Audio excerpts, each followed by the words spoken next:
untuk menghadiri konferensi pers yang kami lakukan agak cukup mendadak ya pagi ini untuk merespon untuk merespon ya reaksi dari masyarakat juga teman-teman jaringan dan teman-teman media karena beberapa saat kemarin itu lumayan banyak teman-teman media yang minta klarifikasi kepada kita supaya ini terang. Juga kami berinisiatif Greenpeace dan Walhi, karena Greenpeace dan Walhi disebut, sehingga kita adakan konferensi pers pagi ini. Dan di sini juga sudah ada perwakilan dari Walhi, Abang Kakak Parit Iwanudin. Kita sapa dulu. Halo Kakak Parit, standby. Halo, halo semua, selamat pagi. Assalamualaikum warahmatullahi wabarakatuh. Salam adil dan lestari. Ya, salam lestari ya. Sambil menunggu kawan-kawan, masih ada beberapa list teman-teman yang ada di room, tapi sesuai dengan arahan dari moderator, buat teman-teman yang hadir, mohon yang ada di chat room untuk menuliskan media tempat teman-teman berasal dan juga nama. Begitu aturan yang disepakati supaya kita juga terang kira-kira siapa teman-teman yang hadir pagi ini bersama kita. Kakak Parit, kita mulai ya. Siap. Jadi, baiklah teman-teman. Jadi, saya akan coba memulai konferensi pers ini. Sebelumnya kami memperkenalkan diri dulu. Saya Afdillah, juru kampanye Laut Greenpeace Indonesia. Dan ya, langsung kita to the point supaya efektif, karena kami yakin teman-teman media juga diburu oleh waktu. Jadi, kemarin itu, di dalam konferensi pers yang dilakukan oleh KKP, itu kami dari Greenpeace, memang ada perwakilan kita di situ, kemudian ada diskusi, kemudian beberapa kali nama Greenpeace disebut oleh Bapak Menteri, dan yang agak membuat kita kaget itu juga adalah ternyata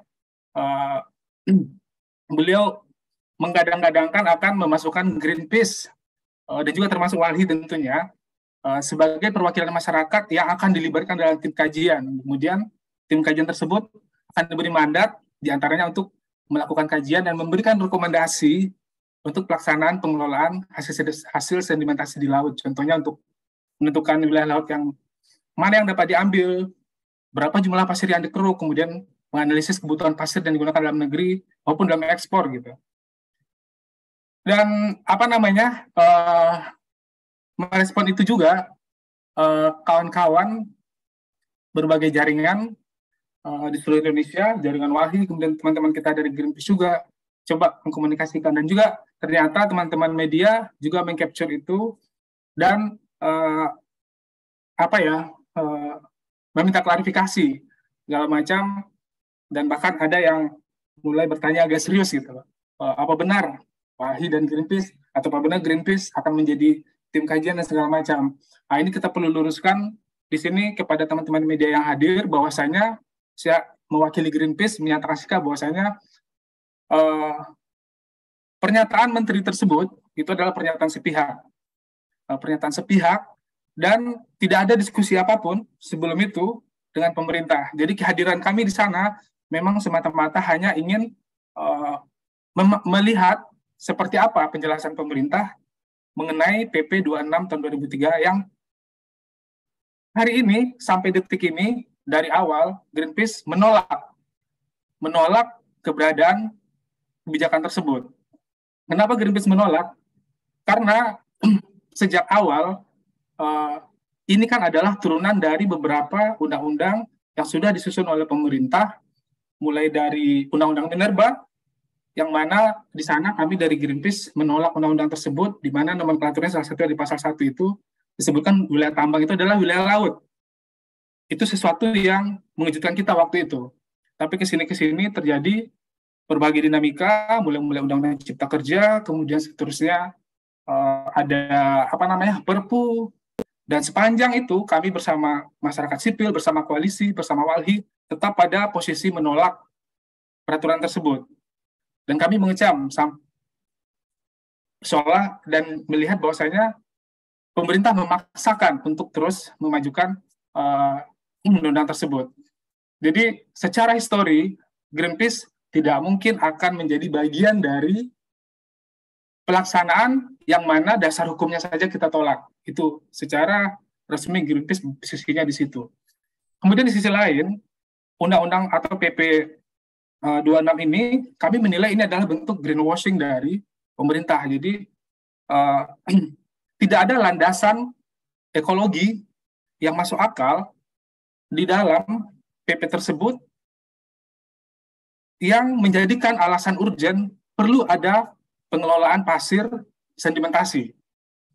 Tidak ada data yang valid, tidak ada urgensinya. Alasannya karena ada kapal yang takut menghalangi pelayaran segala macam.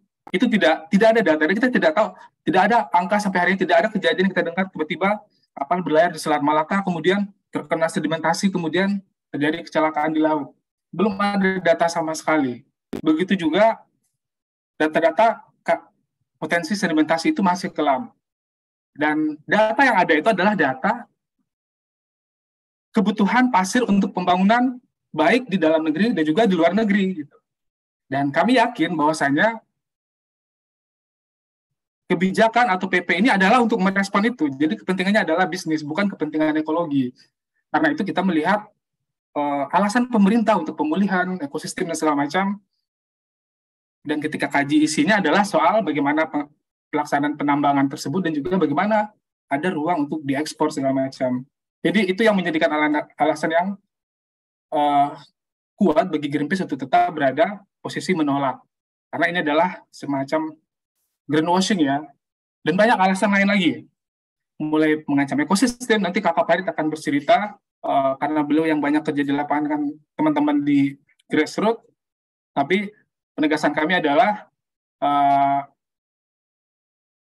posisi Greenpeace dari awal sampai akhir tetap bersama teman-teman dari masyarakat sipil yang kita menolak PP tersebut dan kita menolak turunan dari semua undang-undang cipta kerja, undang-undang minerba yang diimplementasikan, apalagi kita terlibat di dalam kerja-kerja untuk memperlancar atau membuka ruang atau memberikan karpet merah kepada pihak atau sekelompok orang yang akan diuntungkan, yaitu pemilik modal atau oligarki dan segala macam.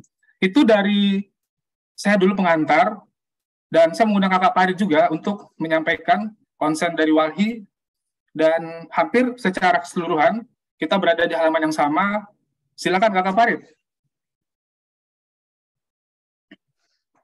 Baik, Kakak Afdil dan kawan-kawan media, selamat pagi. Semoga kita sehat selalu ya di tanggal merah ini, di Hari Pancasila. Selamat Hari Pancasila.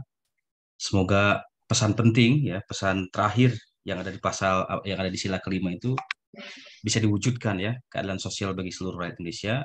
Kami di Walhi itu memahami keadilan sosial di situ juga termasuk keadilan ekologis, jadi keadilan sosial ekologis bagi seluruh rakyat Indonesia.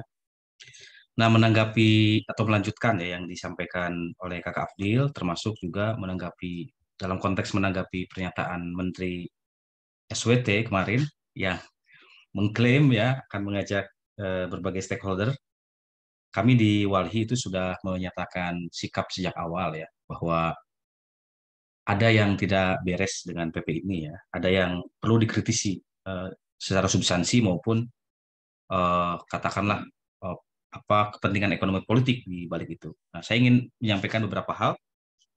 Secara ini dokumennya sudah nanti bisa dibagikan, sudah ada, nanti akan dibantu dibagikan. Nah, yang pertama, kami dari Walhi menyebut atau menegaskan pernyataan Menteri KP ya, Pak SWT Sakti Wahyu Trenggono, yang mengklaim mengajak Walhi dan Greenpeace merupakan cara pemerintah Indonesia untuk mengaburkan substansi permasalahan yang terdapat di dalam PP 26 2003. Jadi dia ingin mengaburkan persoalan substansinya.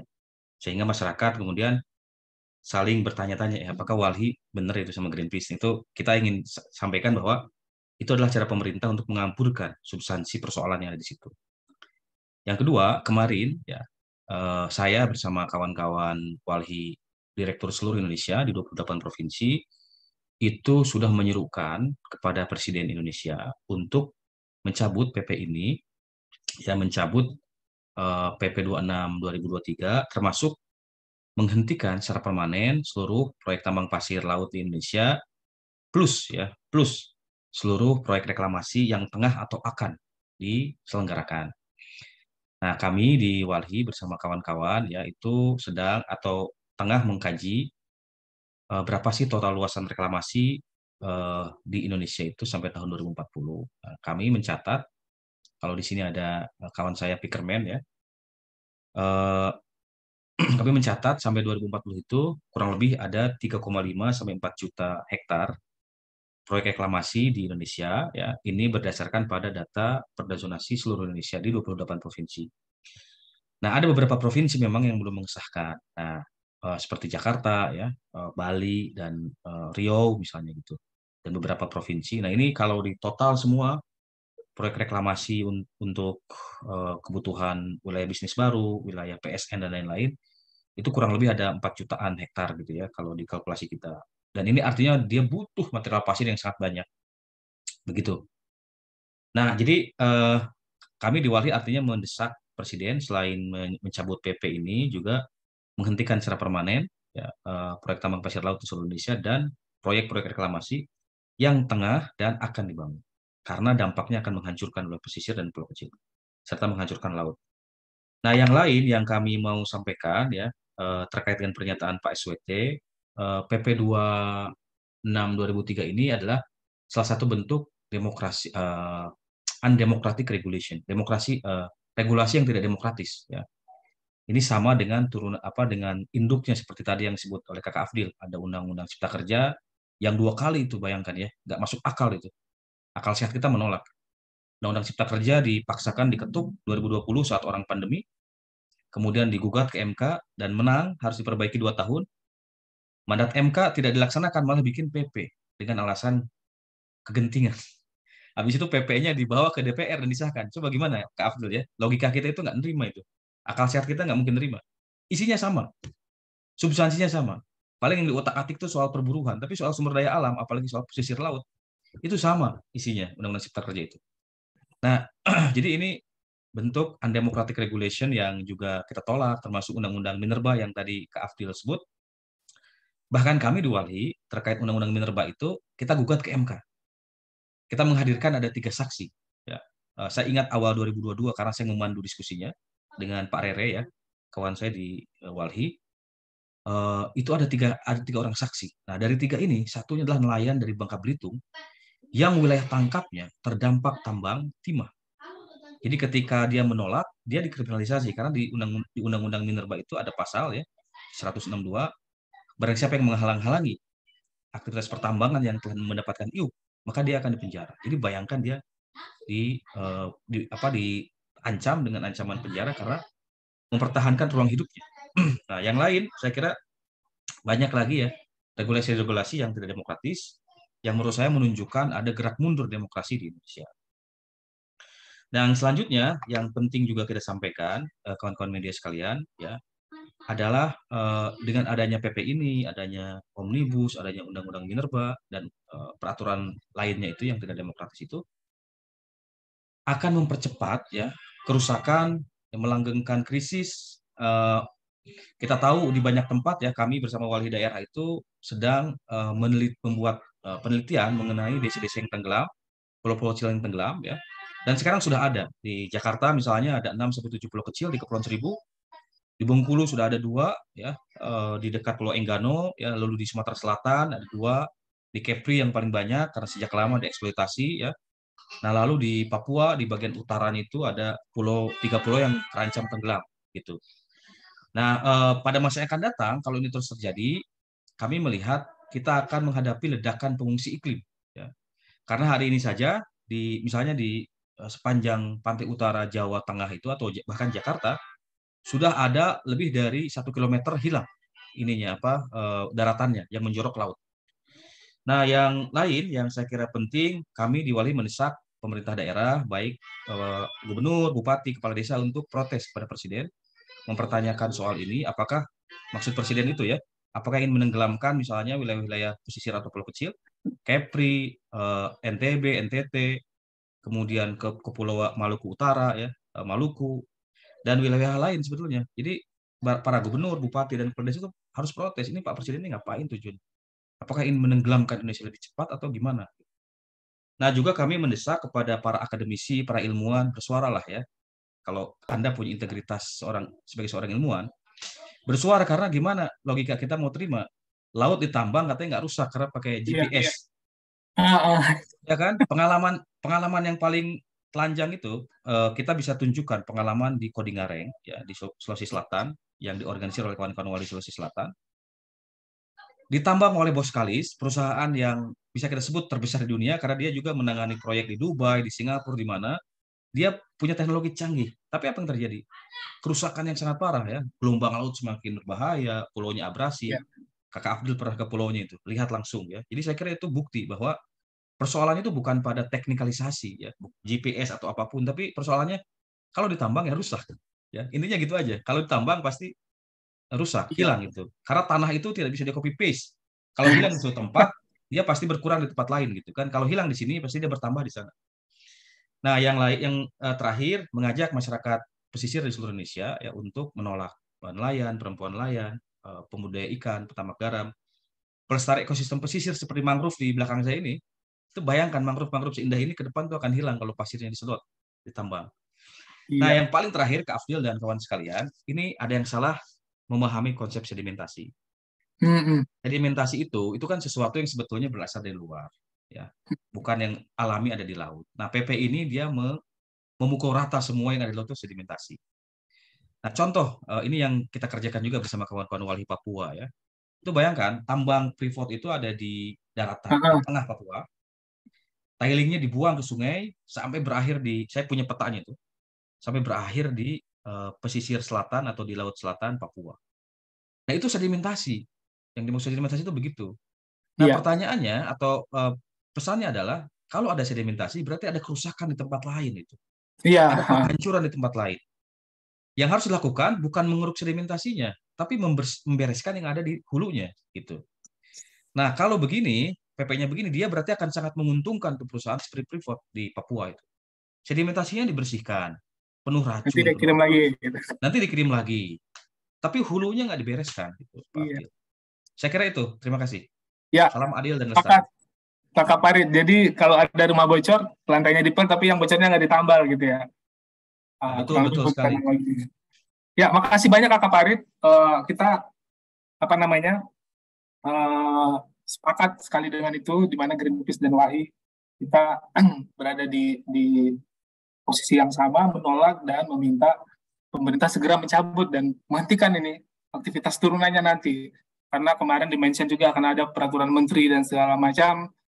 Eh, Sebelum ini berdampak lebih jauh, karena kan datanya juga pemerintah sendiri Kakak Padi sudah mention ada 26 pulau yang udah tenggelam. Tapi Badan Riset menyampaikan ada 115 pulau yang terancam tenggelam nih. Jadi ini ada sesuatu masalah, kita menghadapi krisis iklim juga ya, perlu kita mention di sini.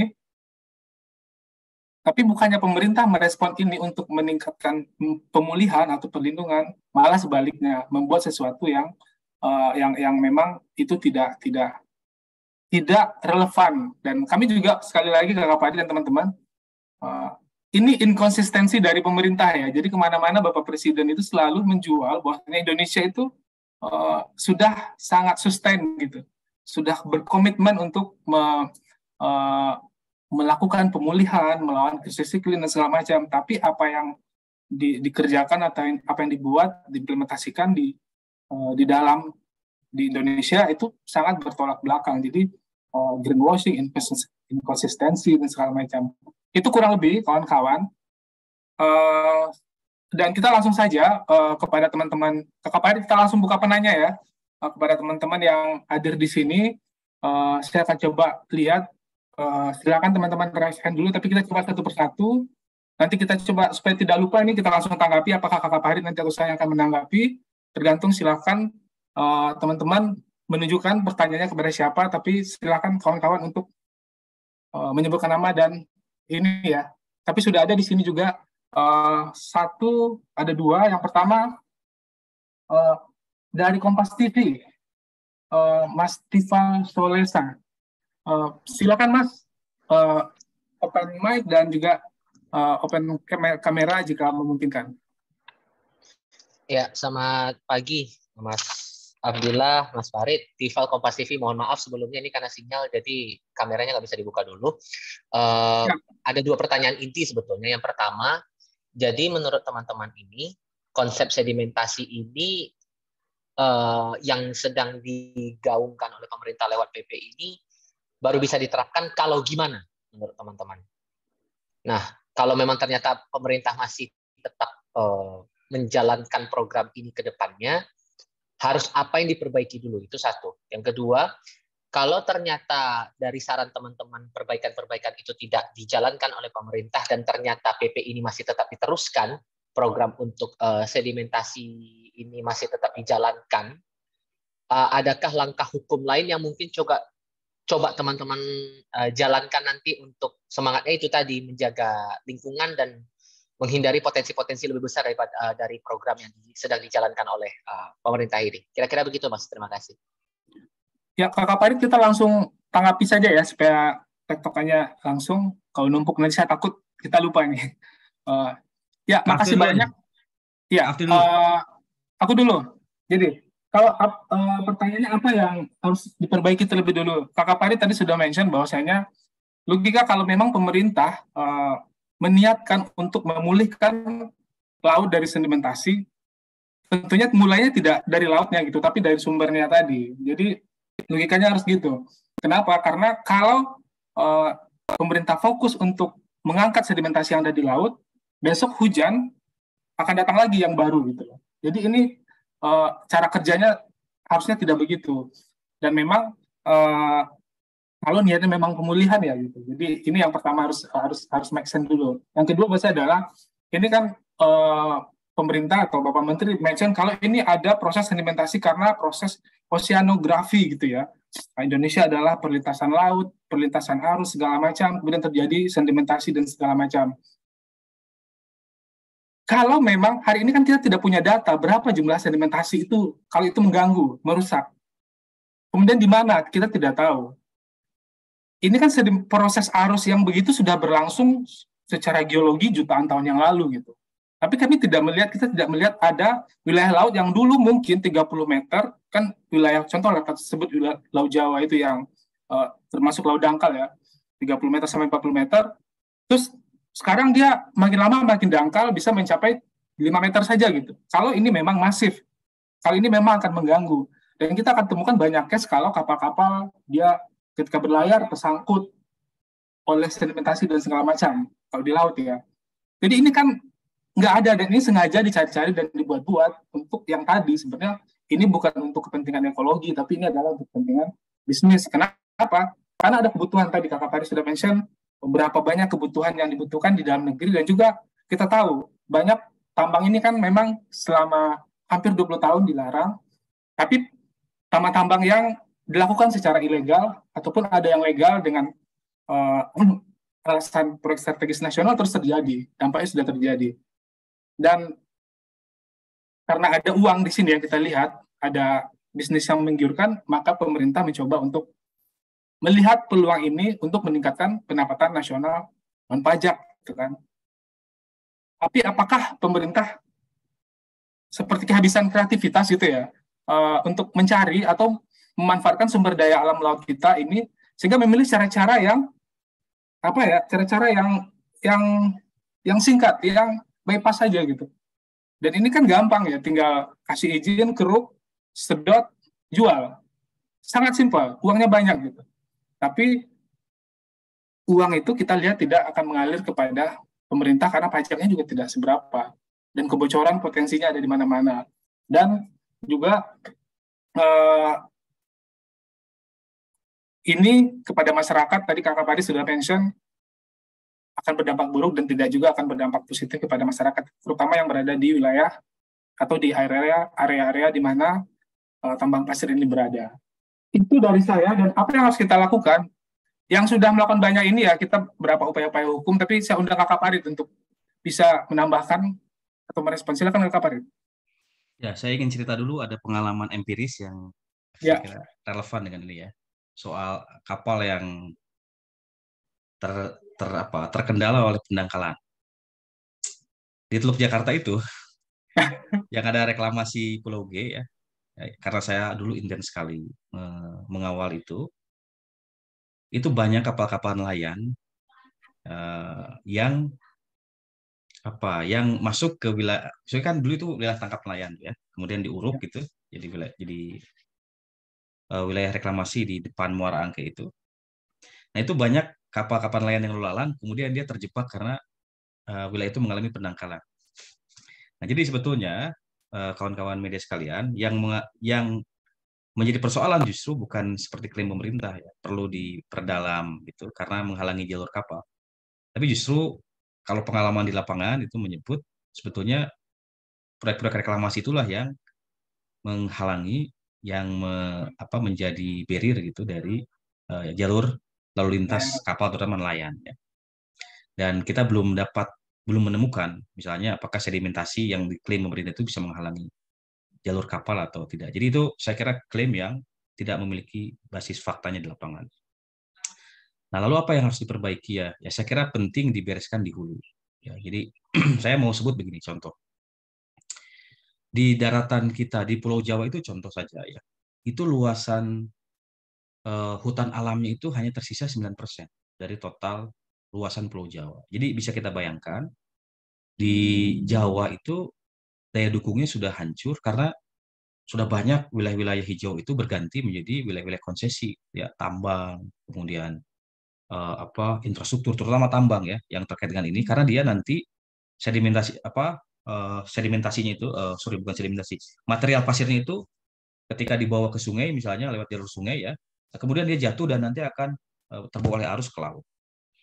Jadi bayangkan itu terjadi dalam waktu akumulasi tahunan ya, dan kemudian mengendap di satu wilayah ya, katakanlah misalnya kalau di Pantura itu di Teluk Jakarta atau di Bekasi ya atau di sepanjang Pantura atau jalur selatan ya. Dan itu terjadi karena ada kerusakan di hulu. Maka yang harus dilakukan menurut kami adalah itu membereskan apa yang terjadi di daratan. Karena laut ini itu selalu kebagian dampak buruknya. Contoh lain itu kayak plastik. Iya. Jadi tidak ada pengendalian sampah plastik di darat, itu semua mengalir terbawa ke laut.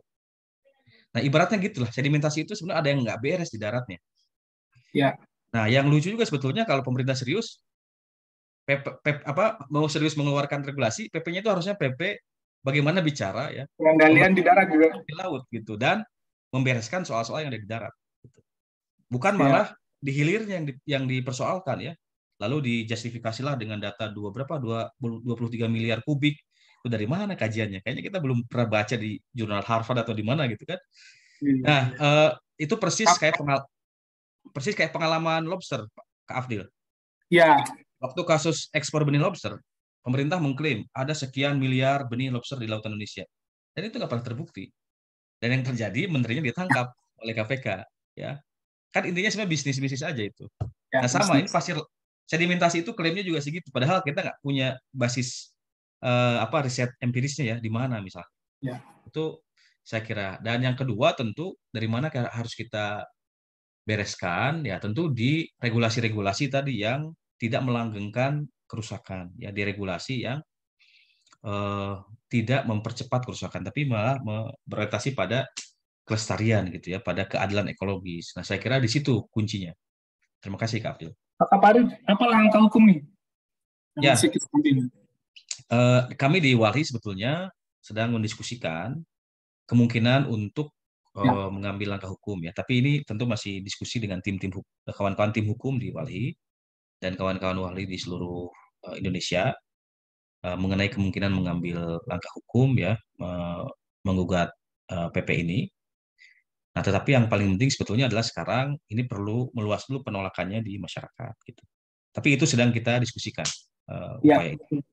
Setuju, karena kita juga bersama koalisi Kakak Farid ya, kita sedang mendiskusikan kawan-kawan peluang-peluang apa yang bisa kita lakukan untuk mendesak pemerintah. Pertama ya kita ingin pemerintah mencabut dulu nih. Kita butuh dukungan dari masyarakat, kita harus mengkampanyekan ini. Kemudian kami juga kalau Greenpeace sudah membuat petisi Kakak Farid untuk meminta Presiden Jokowi mencabut ini. Nanti teman-teman boleh akses petisi kita, atau teman-teman yang moderator bisa share link petisi kita di chat room. Itu. Langsung saja ke penanya kedua, saya mengundang Kakak Basten dari Mongabay ya, Basten Gokon. Silakan open mic dan kalau bisa open kamera Kakak Basten. Iya, makasih Bang. Izin nggak pakai kamera dulu biar sinyalnya nggak naik turun. Mau nanya, kemarin kan di konversinya KKP itu sangat menekankan bahwa ini bukan penambangan ya, gitu, tapi pemanfaatan. Itu yang kayaknya ditegaskan banget gitu kemarin aku datang di konversinya. Tapi aku udah masukin di chat juga kayak definisi pemanfaatan yang ada di PP 26 tersebut gitu ya. Kalau boleh tahu dari penjelasan yang ada di PP itu sebenarnya apakah itu menjadi pembeda antara pemanfaatan quote unquote dan quote unquote penambangan? Apakah ini sebenarnya definisi aktivitas penambangan atau gimana gitu? Jadi apa yang membedakan kalau dari pandangan pembicara? Yang kedua, kalau nggak salah kan, jadi PP ini kan kemarin disebutin sama Pak Menkp itu 2 tahun ya prosesnya gitu dalam pembuatannya, dan ada konsultasi publiknya juga. Apakah antara Greenpeace atau Walhi atau teman-teman yang lain mungkin yang di lapangan gitu ya, apakah pernah mendengar gitu PP ini sedang dirancang atau seperti apa gitu? Kalau nggak sama sekali berarti kan konsultasi publiknya dipertanyakan gitu, ke siapa, kemana, dan ke stakeholder yang mana gitu. Dan kira-kira kalau misalnya memang dilanjutkan tadi, apakah Greenpeace dan Walhi memang akan bersedia untuk diikut sertakan dalam tim kajiannya? Gitu. Terima kasih. Ya, Kakak Farid aku dulu ya, nanti Kakak Farid bungkus. Kakak Basten dan teman-teman, jadi ini yang kita sebut dengan greenwashing ala pemerintah. Jadi memang pemerintah berusaha membungkus regulasi ini seolah-olah ini untuk penyelamatan lingkungan, untuk pelindungan lingkungan. Dan ini sudah berapa kali ya, pengalaman kemarin itu penangkapan ikan terukur juga bunyinya bagus itu. Tapi setelah kita lihat dalamnya, isinya bagaimana izin kapal, segala macam, wilayah tangkap, pembangunan pelabuhan, ya gitu-gitu isinya. Gitu. Jadi tidak relate apa yang ada di luar untuk pemulihan atau yang disampaikan dengan yang ada di dalam. Untuk soal nomenklatur, apakah ini pengelolaan atau ini tambang, ya ini saya bilang pemerintah bermain-main dengan narasi seolah ini bisa. Jadi ini memang rezim pencitraan sedang ya beginilah cara pemerintah mencoba membungkus sehingga kita namakan greenwashing itu. Kemudian yang kedua adalah soal apakah Greenpeace, ya Walhi silakan nanti Bang jawab. Tadi sudah kita jelaskan dari awal Kakak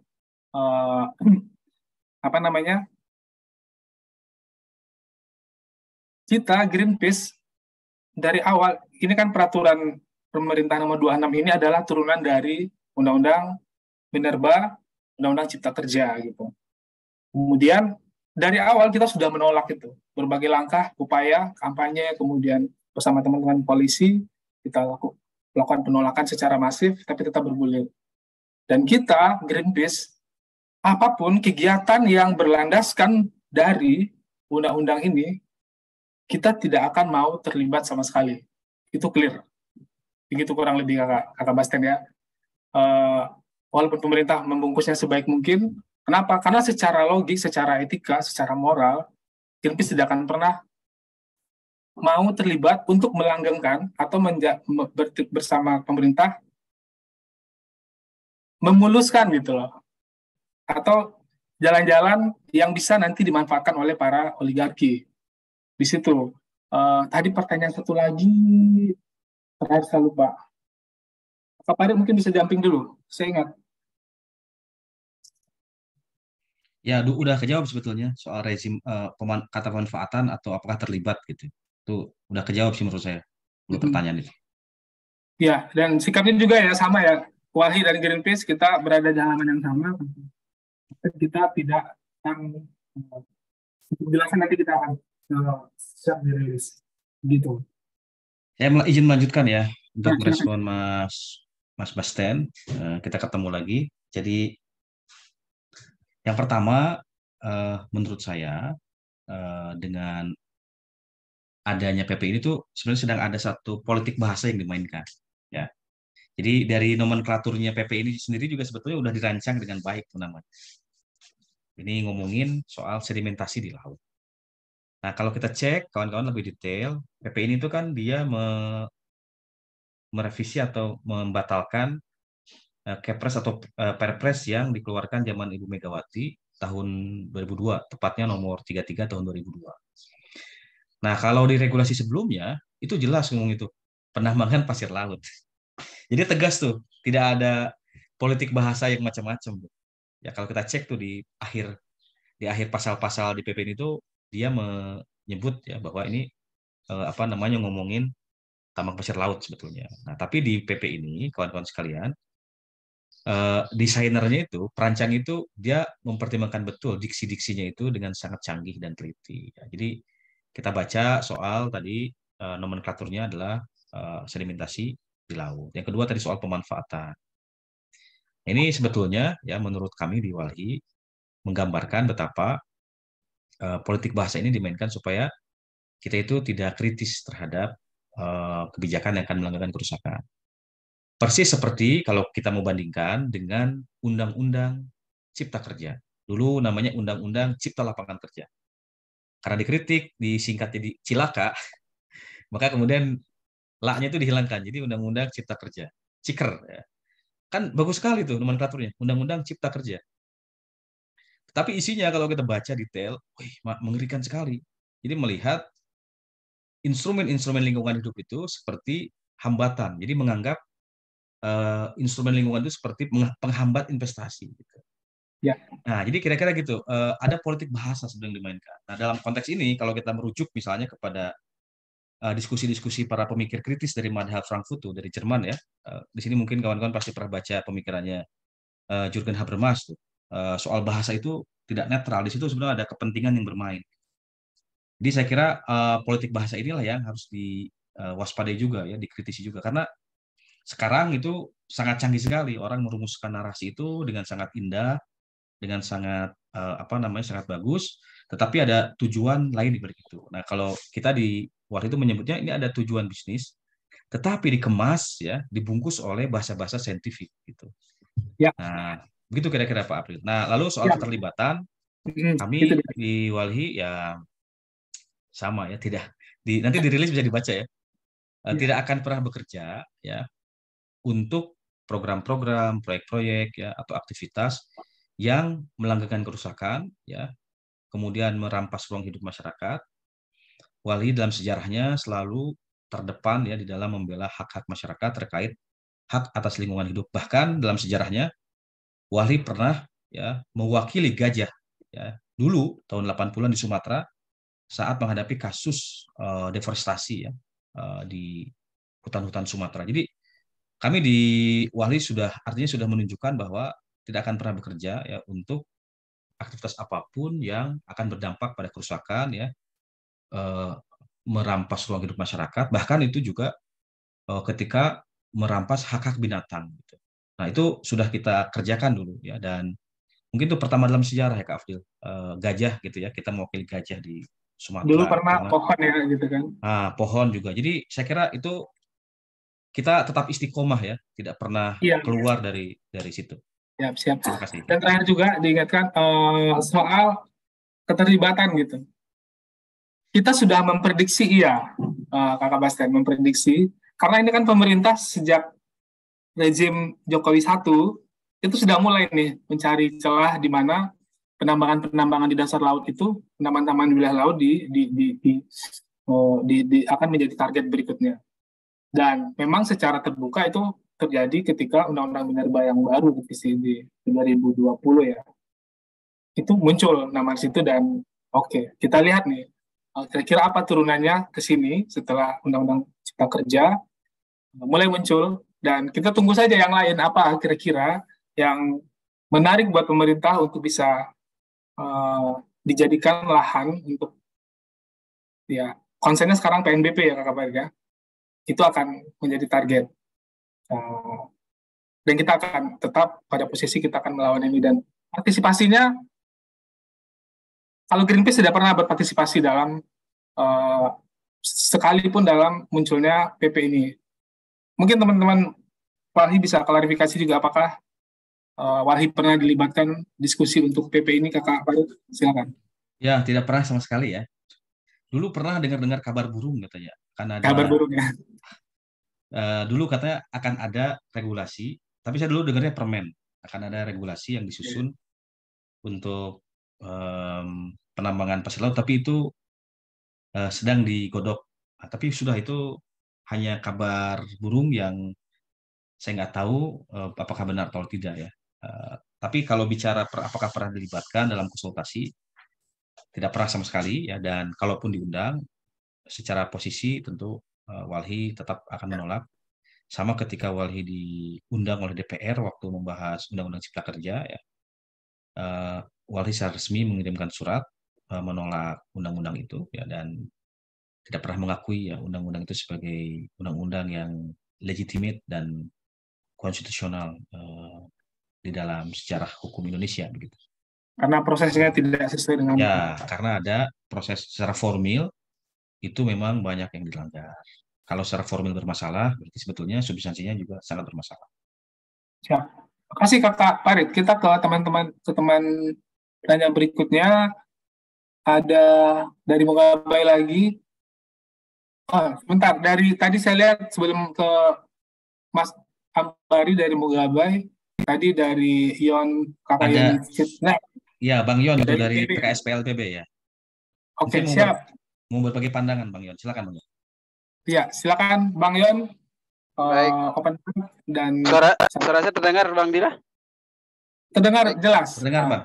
Baik, punten nih Bang Dila, Bang Farid, kita lagi di kapal di Pulau Seribu.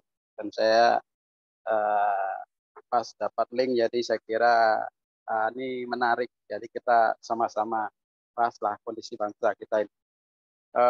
Terima kasih yang pertama diizinkan masuk. Yang kedua, saya ingin flashback sedikit bahwa PP ini saya jujur saja sebenarnya untuk eksploitasi pasir itu saya pernah mendengar tahun 2021 itu akan disiapkan peraturan.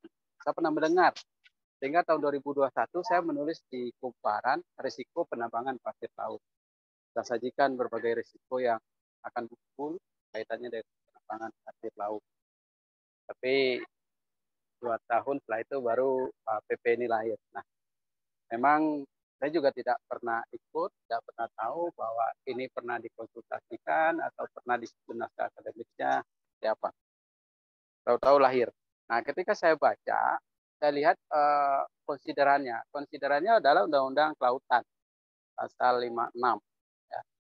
Tetapi di pasal 1 ayat 1 itu hasil sedimentasi itu tujuannya itu mengurangi gangguan ekosistem dan pelayaran. Nah, dari dua kata itu saya cek ke atas lagi, saya tidak melihat undang-undang kaitannya dengan ekosistem, lingkungan hidup, diacu sebagai konsideran. Begitu juga undang-undang dengan pelayaran, tidak pernah diacu sebagai konsideran. Dan kalau mau dilihat undang-undang cipta kerja, juga tidak diacu sebagai konsideran.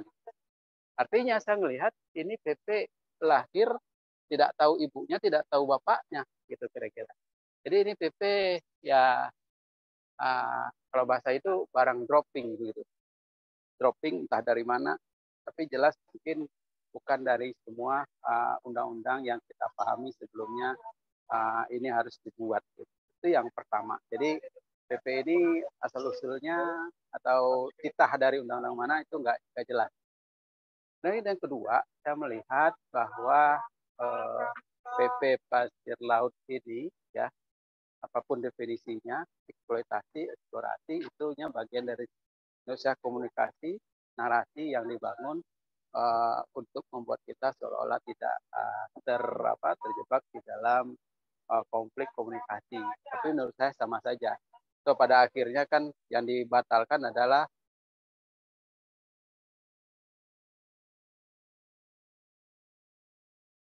Suara Bang Yon hilang, ke mute. Bang Oke, Yon? Bang Yun. Mungkin karena di kapal ya. Jadi oke. Tapi poinnya tadi kita sudah dapat. eh, ya, tidak ada asal usulnya dan segala macam. Bang Yon, kita coba panggil. Bang Farid mau menanggapi ini. Saya pikir Oke, beliau menguatkan kita ya, ya. bahwasanya banyak alasan yang bisa kita jadikan Nah, justifikasi bahwasanya ini bermasalah gitu. ya, saya mau menanggapi eh, yang disampaikan Bang Yon ya. Nanti kalau Bang Yon sudah bisa bicara mungkin bisa dilanjutkan. Tapi izinkan saya menyampaikan tanggapan. Kalau kita baca memang di dalam konsideran pertimbangannya PP ini itu hanya dua, Undang-Undang Dasar dan Undang-Undang Kelautan. Nah, tetapi secara substansi isinya wataknya itu Undang-Undang Cipta Kerja, Undang-Undang Minerba ya, wataknya itu. Nah, artinya apa? Artinya saat PP ini dirumuskan, itu pemerintah itu hanya mengambil, hanya mencari-cari dasar hukum yang menguntungkan mereka. Ya, betul. Ya, jadi hanya mencari undang-undang atau regulasi yang menguntungkan, menjustifikasi kebijakan itu.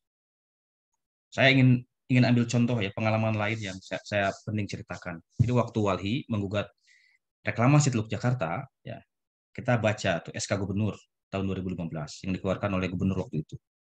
Kita baca konsiderannya, itu undang-undang yang dipilih atau aturan yang dipilih hanya aturan yang menguntungkan posisi gubernur. Di situ disebut Undang-Undang Keistimewaan Daerah Khusus Ibu Kota DKI Jakarta. Disebut lagi undang-undang soal pemerintah daerah ya, yang bahwa Pemda punya kewenangan 0-12. Disebut semua undang-undang tuh. Tapi ada beberapa undang-undang yang lex spesialis ya, undang-undang yang khusus bicara pesisir pulau kecil nggak dimasukkan. Apa itu? Iya, Undang-Undang 27 2007, Undang-Undang Nomor 1 jelas ya. 2014, Undang-Undang 32 2009 tentang perlindungan pengelolaan lingkungan hidup, dan undang-undang lain yang terkait dengan itu tidak dimasukkan. Jadi waktu Karena itu tidak mendukung. karena itu akan mendelegitimasi surat SK itu. Betul. Nah, waktu itu kita sampaikan ke publik ya, dalam diskusi publik, ini Gubernur Jakarta ini dia hanya memilih-milih undang-undang atau aturan yang menguntungkan posisinya sebagai gubernur. Karena dia bicara diskresi waktu itu. Nah, kita sampaikan ini banyak undang-undang yang lex spesialis yang terhubung langsung dengan soal pesisir pulau kecil karena ini ngomongin Teluk Jakarta, tapi nggak disimpan di dalam konsiderannya. Nah, Oke. itu kira-kira mirip-mirip begitu tuh. PP ini dia hanya dua, tapi ya undang-undang yang terkait tadi yang disebut Pak Yon itu, ekosistem, undang-undang pesisir pulau kecil ya, undang-undang lingkungan hidup, undang-undang pelayaran, dan macam-macam undang-undang terkait itu yang sangat lex spesialis itu nggak dimasukkan. Jadi lagi-lagi saya ingin kembali yang merancang PP ini itu sudah mempertimbangkan dengan detail. Mulai dari diksinya, politik bahasanya sampai dasar undang-undangnya gitu. Jadi Nah, dipilih-pilih tuh supaya yang enak-enak lah heeh. gitu. Yang Ya nggak mungkin juga menguntungkan. milih kalau itu nggak menguntungkan gitu kan. Nah, kalau yang undang-undang yang misalnya jelas, saya ingin sebutkan di pasal 35 ya Undang-Undang 27 2007 Junto 1 2014 itu kalau kita mau jeli membaca itu jelas ada larangan. Dilarang ya menambang pasir atau material ya di wilayah pesisir pulau kecil di laut yang merusak, mengganggu masyarakat. Itu kalau kita baca tuh di pasalnya itu jelas sekali itu. Kenapa itu nggak dijadikan konsideran tuh di dalam PP itu? Dan ada sanksinya di pasal Iya. 73. Jadi kalau kita ngomong tadi soal dasar itu, saya setuju dengan Bang Yon bahwa ini undang apa PP ini itu sejak awal aja udah salah banget gitu, udah salah total. Iya.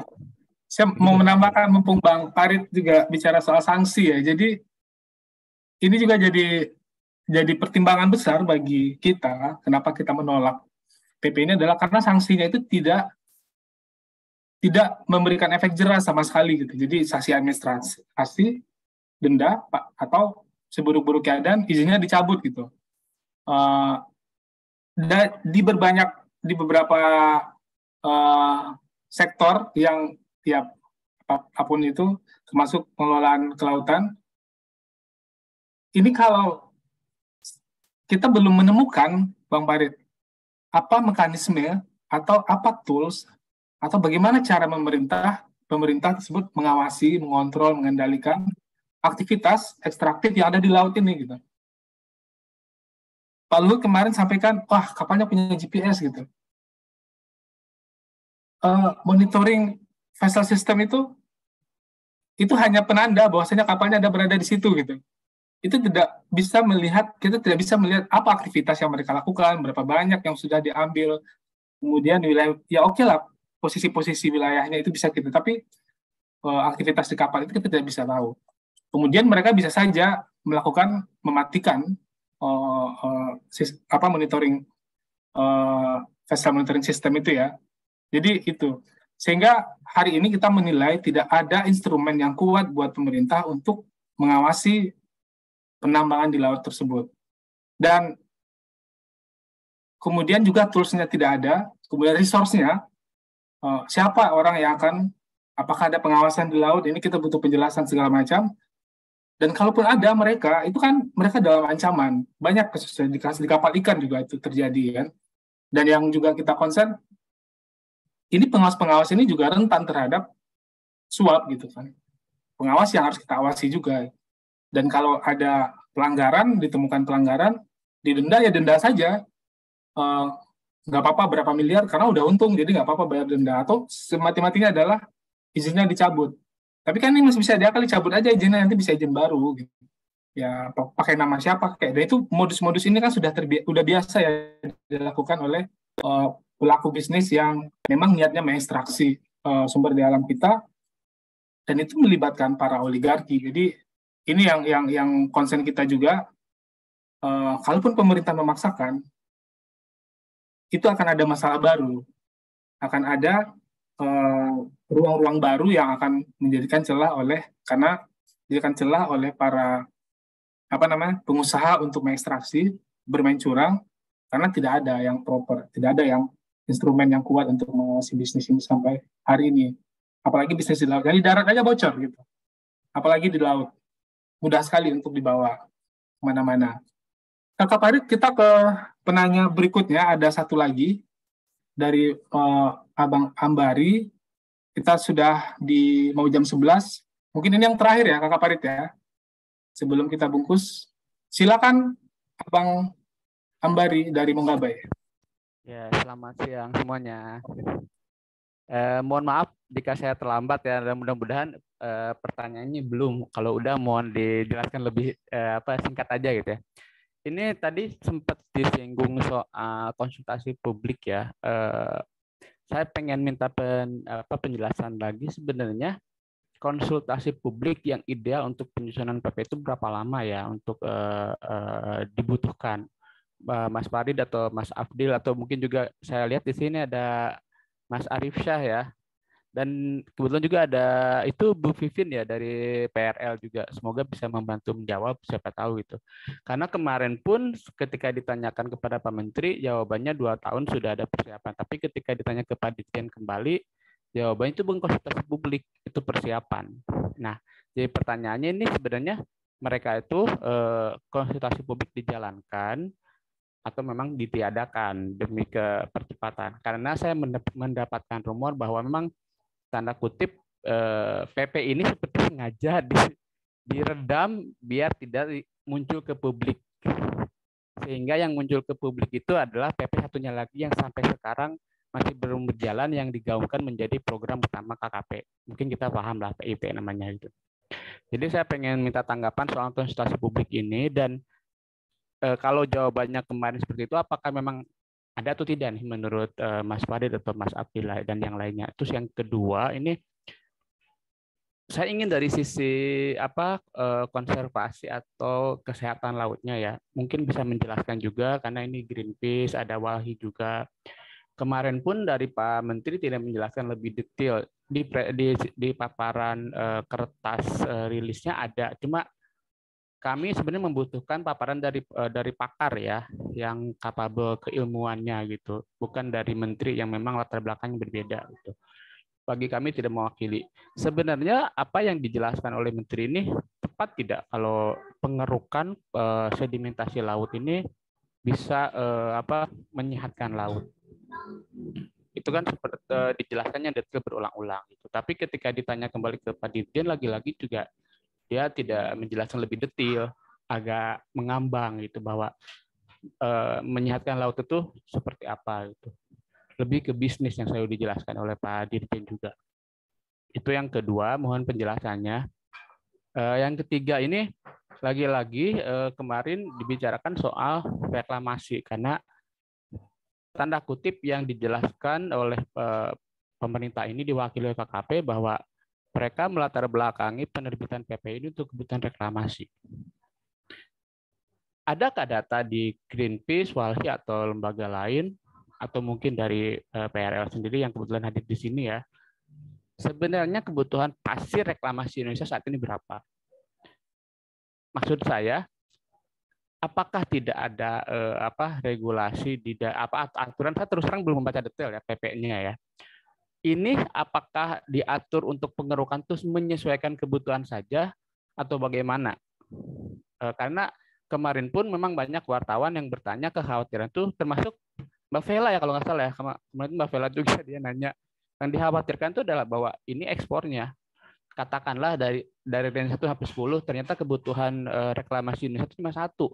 Sementara kapasitas untuk pengerukan itu ada sampai 10. Nah, dari 2 sampai 10 itu apakah semuanya akan diekspor atau bagaimana, dengan dalih untuk mendapatkan PNBP yang banyak gitu.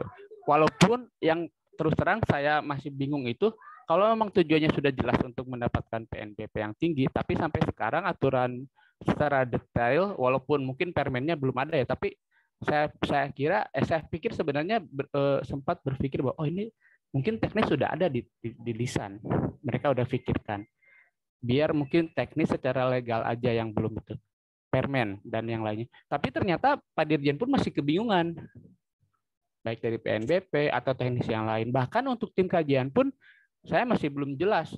Ini tuh tim kajian itu seperti apa? Karena kan tim kajian yang melegalisasi, memberikan atau menyeleksi sedimentasi yang seperti apa yang bisa dijual atau dipakai untuk reklamasi. Itu pun masih belum jelas. Selalu jawabannya kemarin itu dari Pak Menteri, dari Pak Dirjen, nunggu Permen KP selesai dulu. Sementara saya berpikir ini tuh sebenarnya PP ini memang disiapkan dari awal dengan serius atau memang seperti apa gitu. Mohon dijawab juga. Yang terakhir sih ini hanya rumor, mudah-mudahan tapi saya takutnya jadi fitnah ya, saya tidak jadi jelaskan aja. Saya skip sampai 3 aja deh. Terima kasih banyak untuk Mas Farid, Mas Afdil, dan mungkin teman-teman yang lain juga, Mas Arifsa jika berkenan juga memberikan tanggapannya. Mas sudah jarang ngomong sekarang ya Mas. Terima kasih, selamat siang. Kak Afdil, saya tuh tertarik sama yang terakhir tuh, yang rumor itu sebetulnya. Iya, silakan. Pak Farid duluan. Kalau rumor ya disampaikan itu menarik itu, Bang Ambari. Ya, soal partisipasi ya. Sebetulnya begini, kalau kita membaca sebelum adanya Undang-Undang Cipta Kerja, itu kan jelas tuh, kita ngomongin partisipasi publik itu ya. Jadi tidak hanya bicara masyarakat yang terdampak langsung, artinya yang ada di lokasi satu proyek, tapi masyarakat yang juga terdampak katakanlah tidak langsung. Contoh, kalau di darat itu ada penambangan di satu wilayah hutan, itu kan banjirnya pasti ke bawah. Nah, persoalannya di Undang-Undang Cipta Kerja itu dibatasi hanya masyarakat terdampak langsung. Jadi orang yang kena banjir di bawah nggak dianggap sebagai orang terdampak. Nah, menurut kami di Walhi, kalau mau bicara soal partisipasi, maka yaitu Undang-Undang Cipta Kerjanya itu harus dicabut gitu. Nah, itu baru kita ngomongin partisipasi yang bermakna, meaningful participation. Karena kalau soal waktu, 2 tahun tetapi yang diajak ngomongi hanya kalangan-kalangan tertentu, saya kira tidak meaningful. Gitu. Ini bukan soal waktu. Ini soal mekanisme yang tidak adil yang ada di Undang-Undang Cipta Kerja. Nah, kami di Walhi sering menyebut kalau ngomongin soal partisipasi publik di Undang-Undang Cipta Kerja itu melanggar hak asasi manusia dalam konteks prosedurnya. Jadi kan kita ini punya hak semua nih. Hak untuk mendapatkan udara yang bersih, hak untuk mendapatkan air yang bersih, makanan yang sehat. Ya. Itu namanya hak substantif. Tapi gimana kalau soal itu tuh diatur dalam suatu peraturan? Ya, soal air bersih, soal udara bersih. Lalu kita yang punya hak ini nggak dilibatkan. Nah, itu hak prosedural kita, ya, hak asasi manusia dalam konteks prosedur itu dilanggar. Gitu. Nah, saya kira di dalam Undang-Undang Cipta Kerja itu HAM terkait dengan lingkungan dalam konteks prosedurnya itu dihilangkan. Jadi dulu orang ya mau masuk tim penilai AMDAL itu banyak pihak yang bisa masuk. Ya. Ada ahli lingkungan, ada CSO seperti Walhi misalnya. Ya. Kita bisa mengkritik, bahkan ketika ngerumusin KLHS ya, kajian lingkungan hidup strategis itu, kita betul-betul dilibatkan karena melibatkan masyarakat yang ada di lapangan begitu informasinya itu. Nah, hari ini di Undang-Undang Cipta Kerja itu dibatasi. Hanya siapa? Pemerintah dan ahli yang dianggap punya keahlian, punya sertifikat yang ditunjuk oleh pemerintah. Ini jenis partisipasi semacam apa yang dimaksud di dalam alam demokrasi kita ini gitu. Nah, itulah yang kami di Walhi menyebut ini pelanggaran HAM dalam konteks hak prosedur ya, untuk mendapatkan hak atas lingkungan hidup yang sehat dan bersih. Itu soal partisipasi. Kalau mau kita kembali ke Undang-Undang 32 2009. Kuncinya di situ. Undang-Undang tentang perlindungan dan pengelolaan lingkungan hidup. Itu sudah detail dibahas di situ. Itu satu. Lalu yang soal apa namanya ya, soal teknis tadi, soal Kebutuhan sedimentasi. reklamasi. Ya, soal sedimentasi dan reklamasi. Nah, Berapa banyak tuh? ada nggak kebutuhan berapa jumlah pasir itu ya? Tahun 2021 itu saya membaca satu dokumen yang diterbitkan oleh Kementerian Kelautan Perikanan. Baru ada 9 wilayah yang akan direklamasi. Ini kayaknya di luar perda zonasi ya, karena di perda zonasi itu tidak terlihat itu. Ini ada 9, disebut di situ ada perluasan bandara Soekarno-Hatta ya, pelabuhan di Batubara, Sumatera Utara, kemudian reklamasi Pertamina di Tuban dan lain-lain ya. Itu ada 9, nanti mungkin bisa diminta ke KKP dokumen itu. Nah, di situ dicantumkan dari 9 titik itu ada kebutuhan apa namanya ya, material pasirnya itu ada. Nah, tetapi persoalannya bagaimana dengan tadi ada hampir 4 juta hektar ya di dalam perda zonasi se-Indonesia di 28 provinsi. Nah, itu bagaimana data soal kebutuhan pasirnya? Itu sampai sekarang kita belum menemukan. Atau mungkin pemerintah sendiri nggak pernah tuh mengkaji berapa luasannya di perda zonasi. Itu satu. Yang kedua, soal belajar dari pengalaman kita ya di lapangan ini, wilayah-wilayah yang direklamasi, kawan-kawan sekalian, itu mayoritas ya untuk kepentingan kawasan bisnis baru. Nanti setelah ini Pak Yon mungkin silakan, kalau Pak Yon mau ngomong dulu, saya stop dulu di sini. Pak Yon mungkin mau ngomong. Ya baik, terima kasih Bang Farid, Bang Dila, izin nih sebentar sebelum saya. Singkat Pak ya, kita sudah lewat waktunya jam 11. Silakan. Sedikit saja, kita tahun 2003 sebenarnya sudah mengcounter ekspor pasir laut yang disampaikan oleh Pak Rohmin waktu itu. Ya, Pak Rohmin dari PKSPL kita sampaikan juga pasir laut tidak menguntungkan Pak. Nah, data itu menunjukkan 1 meter kubik area hisapan atau area produksi pasir laut itu memberikan dampak sekitar 5% dari biaya kerugian untuk ekosistem. Jadi artinya kalau 1 perak uang habis di eksploitasi pasir laut itu, maka 5 perak untuk rehabilitasi ekosistemnya. Jadi bisa dibayangkan berapa kerugian ekologis yang akan terjadi ya dari data itu. Itu belum kalau seandainya pasir laut itu nanti oleh pemerintah yang membeli, Singapura misalnya, dijadikan sebagai sebuah komoditi yang nilai ekonominya dimasukkan ke pasar. Jadi kalau terjadi fluktuasi harga pasir, ya rugilah kita, gitu kan. Hitung-hitungan ekonominya nih, ya, makin banyak lagi ruginya. Ya, ini sedikit insight saja. Saya kira itu. Nanti saya punya kajiannya, kalau perlu nanti saya WA saja nanti saya kirimkan. Terima kasih. Ya. Terima kasih Bang Yon. Yuk, makasih ya. Izin. Ya. Lancar aktivitasnya di laut. Terima kasih Bang Yon. Nanti kabar-kabari soal budidaya ikan di Pulau Seribu ya. Oke, saya izin lanjut ya. Tadi saya berhenti di ya.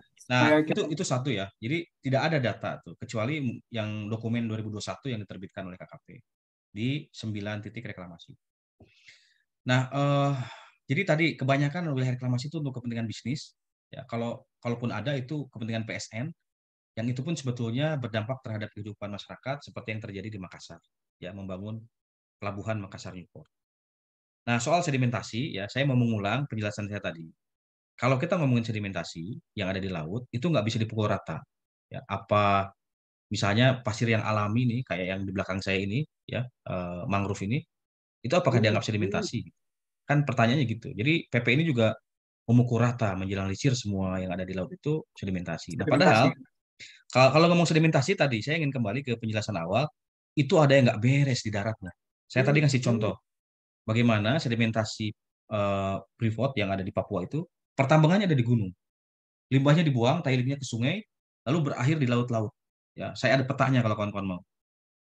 Nah, itulah sebetulnya sedimentasi, ya, yang berasal dari luar laut dan ada kerusakan. Jadi kalau mau, kerusakan yang diberesin di darat.